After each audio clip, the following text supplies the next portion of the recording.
What's up, YouTube? Thrift Hunter here. I went to the flea market today and picked up a few nice quality items, so I wanted to share it with you guys.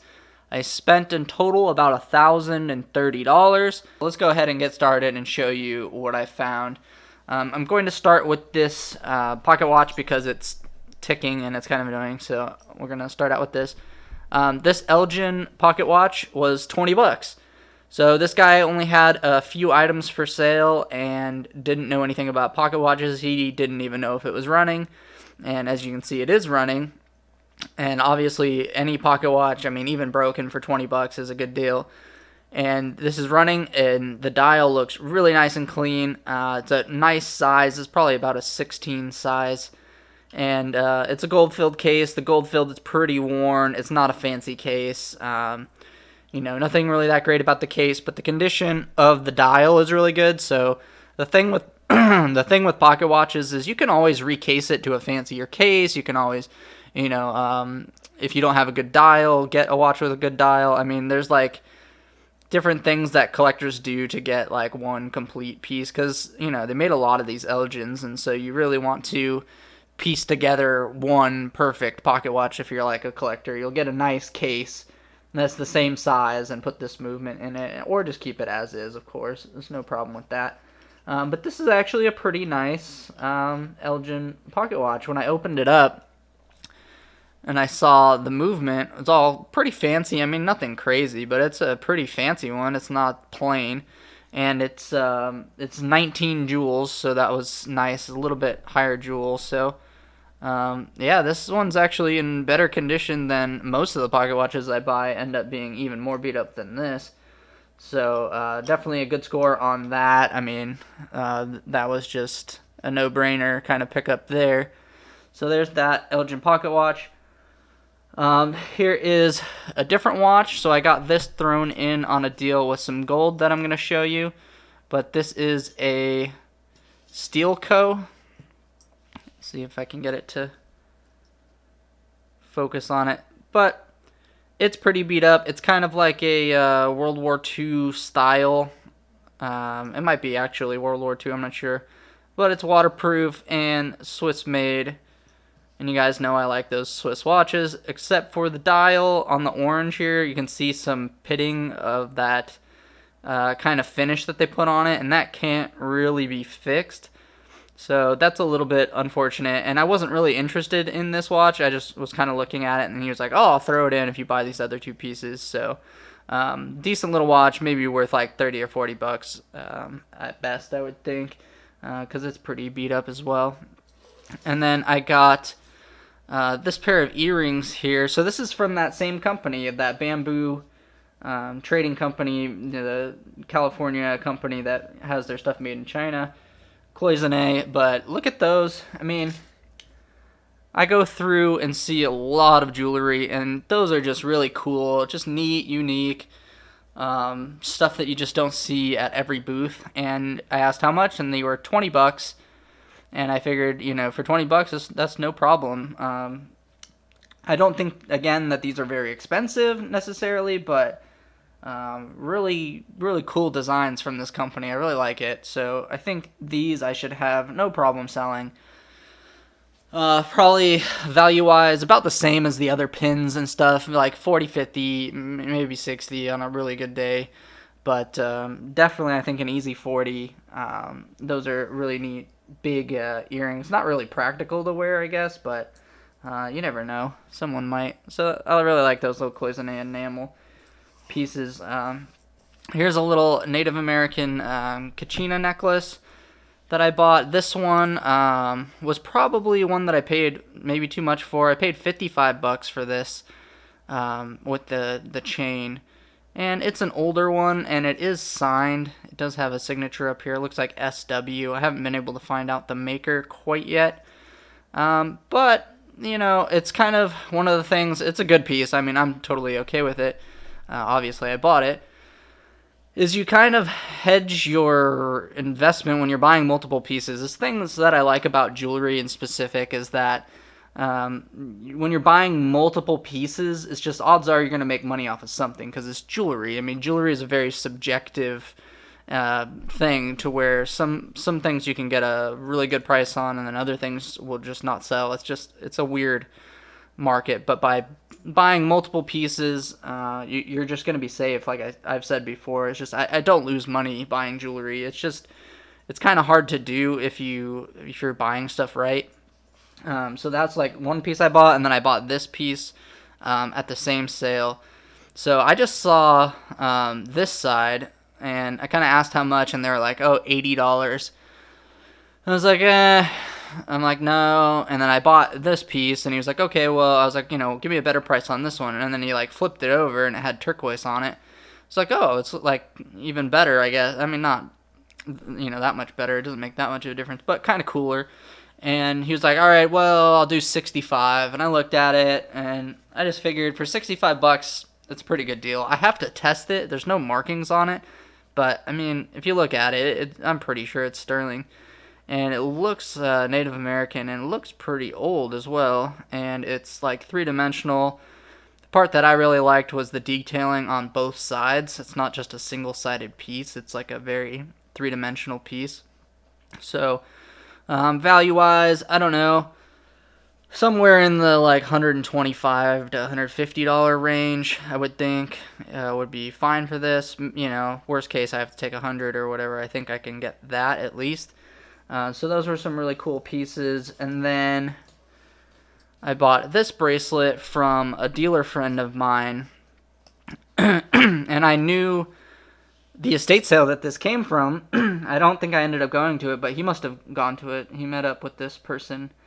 And I remember seeing the pictures of this, and so when I saw it at his booth at the flea market, I was like, oh, I really like this piece. Like, how much? And he was like, $175.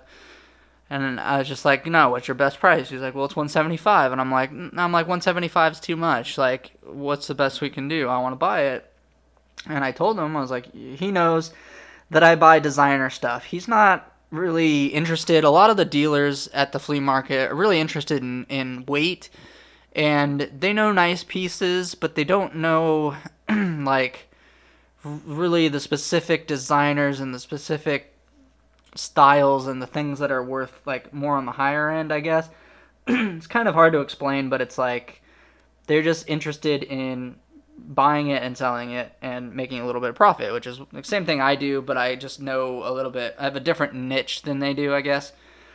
But anyway, I saw this piece, I kept looking at it, and he said, I'll do 120, that's the lowest I'll do. And even then, at 120, I was still like, I don't know, it's a little bit much, but I just kept looking at it, I'm like, alright, I'm going to buy it. And so this is a Carol Feli piece. I didn't recognize the mark on the back right away, even though I should have, because I sold a piece of Carol Feli before. But each one of these is marked sterling and the Carol Feli mark and 91 for 1991. And so once I figured out who the designer was, it didn't take me too long. I knew that this was going to be a fairly expensive piece. So for 120, I bought it. The cheapest one listed on eBay right now is $450. Obviously, I think that's a little bit high. You can ask whatever you want, but there are similar bracelets like this that have sold in the maybe $250 to $300, maybe a couple at $350. A lot of them were best offer, so it's hard to tell exactly how much they were selling for. But I can already think of a long list of people, of my buyers who are going to want this piece. So, what do I think I can get for it? I think somewhere around 225, 250 is going to be around. I'm going to ask more, obviously, but I'll work out a deal with one of my regular buyers. I don't expect this to last very long. So, this will go up in my eBay store pretty soon. And it weighs like 60, 62, 63 grams, something like that. I'll have the weight in the listing. But really cool African animals. A lot of the other ones are just an elephant all the way across, or like a rabbit all the way across, or like just one animal.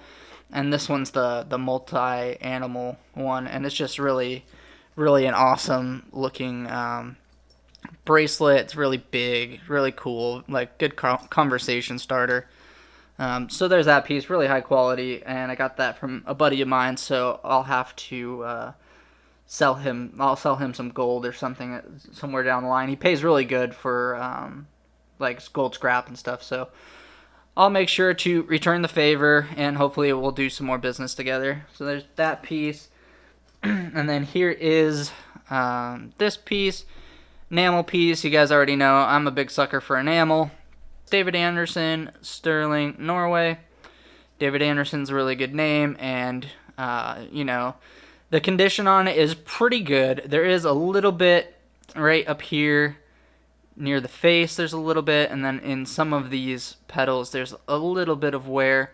It's gonna be kind of hard to see on camera, but like in here is really clean and dark and defined. It gets a little light here, it gets a little light here. There's like a little bit of lightness in here, maybe a little bit of dirtiness, and then just like a little bit here. So nothing crazy, but there is a tiny bit of wear, and we came up with the price. I paid $100 for this piece, and again, it was just a fair deal. So I bought this piece and this piece. So these are both gold. I paid $750 for these two pieces.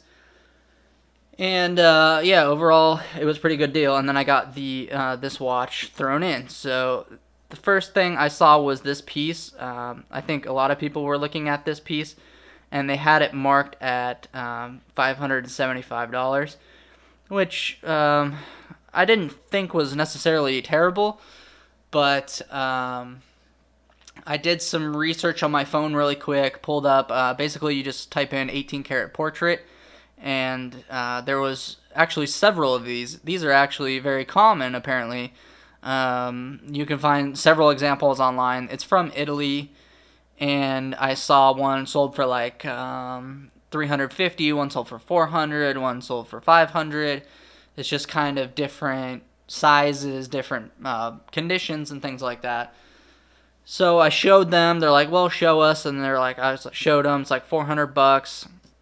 And then they had these cufflinks at $375, which I did the calculation. So these are 14.5 grams, and if you just run the scrap on that, it's about $425, $423 as of right now in scrap for those. So I already thought that this was a fair deal at $375, honestly. And so they were like, all right, well, we'll do these two, and we'll throw in the watch. We'll do $750 total. They're giving me this $400, $350, and throwing this in. So, you know, that's a great deal. That's a great deal for me. I'm getting this very close to scrap price. And anytime you can get like a quality item like this for a scrap price, and quality cufflinks like that for a scrap price, it's definitely, depending on the piece, it's usually a pretty good deal. So, yeah, this is a really nice quality Italy with little stones. So there's little stones in the hair, and then on the earrings that are little diamonds and little rubies. On the painting itself, the painting is in very good condition. There are some that are a little bit worn, and then it's yeah, a really nice pendant. It's marked 18 karat. It's also got a maker's mark right here. So I know who the maker is. It's Semco, which is a very well-known company. And just overall, I don't think there's a lot of profit in these, but there's also a lot of gold. So I went ahead and bought these pieces. Again, same concept as all the other pieces, is we're looking for the very best quality pieces at good prices that we can find. Because, you know, if I buy nothing, I make no money, right? So I have to make a decision on what to buy. These are marked 14 karat on the backs here, 14K. And they've got little blue star sapphires in there. So my camera is definitely not going to do these star sapphires justice, and the lighting isn't either. Out in the sun, these look pretty clear, and you can see the star very well. And you can definitely tell these are natural star sapphires. It's part of the way that this star reacts to the light and the way it looks, the way that the lines go out. They're a little bit like kind of squiggly and a little bit not like perfect, and you can see inclusions in the stone when you look at it up close. So, you know, these are natural. If you a lot of times you'll see synthetics and you'll have a real dark blue background with a bright white perfect star on there. You know, those are synthetic star sapphires. And so, yeah, these are really great for the price.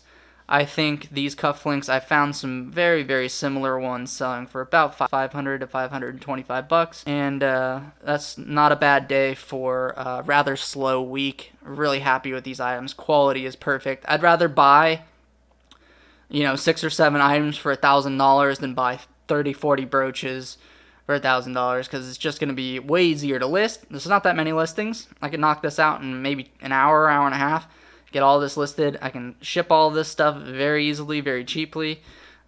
So yeah, I really am aiming for the highest quality stuff I can find at the moment. So if you like this video, please leave a thumbs up, comment, and subscribe. Thanks for watching.